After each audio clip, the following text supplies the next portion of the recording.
That's your news. I'm Marshall Phillips in the Armstrong and Getty Show. He's a fogue. He's a longtime fogue. Friend of A&G. Former State Senator Tom McClintock, now Congressman Tom McClintock from D.C. to talk about, being in the chamber for the State of the Union address in a couple minutes. You are listening to the Armstrong and Getty Show and watching on the Bay Area's TV 50. Taxes for first-time home buyers. We cut taxes for parents trying to care for their children. We cut taxes for 8 million Americans paying for college. I thought I'd get some applause on that one. And they showed old Orange Boehner. Yeah. Not applauding. Welcome to the Armstrong and Getty Show. Is that all true, all those tax cuts? I don't know. We'd have to ask somebody who knows this stuff. Congressman Tom McClintock joins us from Washington, D.C. He's a congressman for the 4th District of California. Of course, Mr. Congressman, sir, how are you? I'm doing great, guys. Thanks for having me. Excellent. Boy, that all that tax cutting, I'm sure you were on your hooves applauding like crazy, whooping it up. Yes or no? Well, in order to cut a tax, you first have to pay the tax. And if you recall, that's not what the president did. What he did was to do the same thing that George Bush had done the previous year, and that is send out handouts to anybody whether they paid tax or not. Yes. And unfortunately, that doesn't stimulate the economy. We warned that about Bush's so-called tax rebate, and it didn't stimulate the economy. Remember, that was $160 billion. That was supposed to stimulate the economy and keep us from going into a recession. You can see how well that worked. What the president did was repeat exactly Bush's blunder. That's not a tax cut. What really concerns me is the massive tax increases that are already scheduled to go into effect at the end of this year. Whoa, you're wrong, Congressman. They're not tax increases. They're ending the tax cuts. Well, bottom line is you're going to end up spending a lot more. Says the guy so stupid he can't decode it. Yeah, exactly. And that's the basic problem. So you're going to see an increasing burden on the economy starting January 1st of next year. He just endorsed those tax increases to go into effect, so it's clear they're going to wallop the economy next year. The only good news of it is that is going to transfer some income from 2011 into 2010 as people try to avoid those higher tax increases. They're going to be transferring whatever income they can, realizing it earlier. So you're going to see a bit of a blip in 2010, but then the train goes off the tracks in 2011. All that standing up and sitting down y'all do during the State of the Union address, I see people looking around like they're trying to figure out, is this what I'm supposed to stand up for? Do you look at the speech ahead of time and mark with an arrow up or down where you're supposed to stand or sit, or do you just... No, they kept a very tight embargo on the speech this year, I think because probably they were writing it right up to the last minute. So well, how do you know? We had no advanced text. We had a few advanced excerpts. There is sort of a herd mentality. I mean, it essentially becomes, the president will state general objectives that we can all agree with. I mean, that's where you see the entire place standing up when he says, we need to bring back jobs in the economy. Well, yeah, of course we do, and everybody stands up and hoots and hollers. But then he says, and we're going to do that by more government spending. That's exactly the wrong direction to take, and that's where you see that partisan breakdown occur. So I get the sense that there's something important about the standing up and sitting down. I mean, do you have constituents ever say, "I saw you stand during that, and I don't like that," or "You were sitting"? Why does that ever? Does it matter, or could you just sit there the whole time and let everybody sit?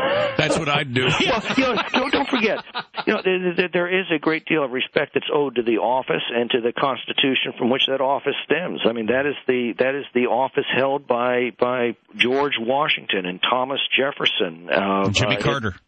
Well, yeah, thanks. But so you do have to give respect to the office. And also, we are all rooting for the president to succeed. If the president succeeds, the country succeeds. There is a sharp division of opinion over whether the policies that he is employing are actually going to work. But, when he says we need to bring back jobs, well, of course we do. We all agree with that, and we all fervently pray that his policies will work. But the problem is we've got centuries of experience with such policies, and never in the history of civilization has a government ever been able to spend and borrow and tax its way to prosperity. History offers us many examples of governments that have spent and borrowed and taxed their way to economic ruin and ultimately bankruptcy. Congressman Tom McClintock is on the line. There were obviously nobody shouting "you lie" or "shut up, you idiot" or anything that abusive. There were some pretty good groans, though.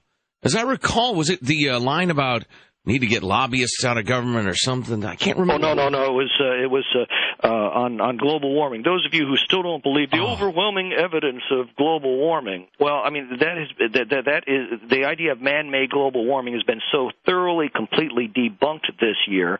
When he said that got a lot of laughs. Well, nobody cares anyway. That Pew Research poll that came out the other day, it finished dead last among people's concerns, global warming. So the planet has been warming and cooling for 4 billion years. And regardless of what Congress does, it's going to continue to warm and cool over the next 4 billion years. Tom, I want you to respond to something that we hear a lot. The president said it last night. You damned obstructionist Republicans, why don't you come out with an idea or two instead of just stopping all ours? How do you respond to that? That was the most breathtaking, I can't use the word lie. Churchill came up with the term terminological inexactitude. So I'll say that is a terminological inexactitude of utterly breathtaking proportions.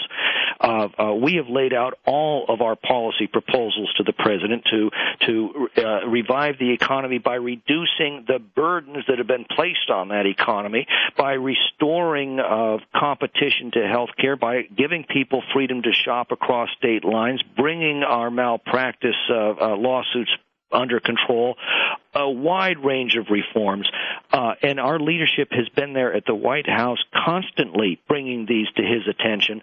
So for him to say he's never seen any alternative proposals is simply breathtakingly untrue. What do you think? I guess it'd have to be a couple more terms, then you take on Barbara Boxer. Is that your plan? Don't worry, we're off the air now. I think Barbara Boxer is going to be long ago history by the next election. I mean, we can see what's happening in Massachusetts, New Jersey, Virginia. There's a political awakening across the country that I think is the harbinger of a major political realignment. Is it the right kind of a political awakening? Because if we get the same sort of Republican Party that spent us as much money as they did, for 8 years, that's actually those guys were largely wiped out in the elections of 06 and 08. You've got a different breed here today. I have to tell you, Frank Luntz, the pollster, who's so enthusiastic and ebullient about everything, came in to do a lecture on the language of health care. And he comes in, instead of being this enthusiastic guy bouncing off the walls, he's very serious, very sober. He looks at these Republican congressmen around him and he says, before I talk about today's subject, I need to tell you guys something. I have been looking at polling data from across the country for the last 3 months in congressional districts all over America. It says, you guys are going to be in the majority next year. Please, this time, don't screw it up. Amen to that. Yeah. Amen to that. And that's on everybody's mind. Listen, Tom, we're about out of time, and if we may call you, Tom. Absolutely. We have been for years, so I guess we'll continue. But I was going to say, what are you going to call me? You were incredibly kind and generous when we were with you standing up for self-reliance and traditional American values with the mortgage bailout thing, and you mentioned the show during your speech before Congress, which was an incredible honor and one we will always remember.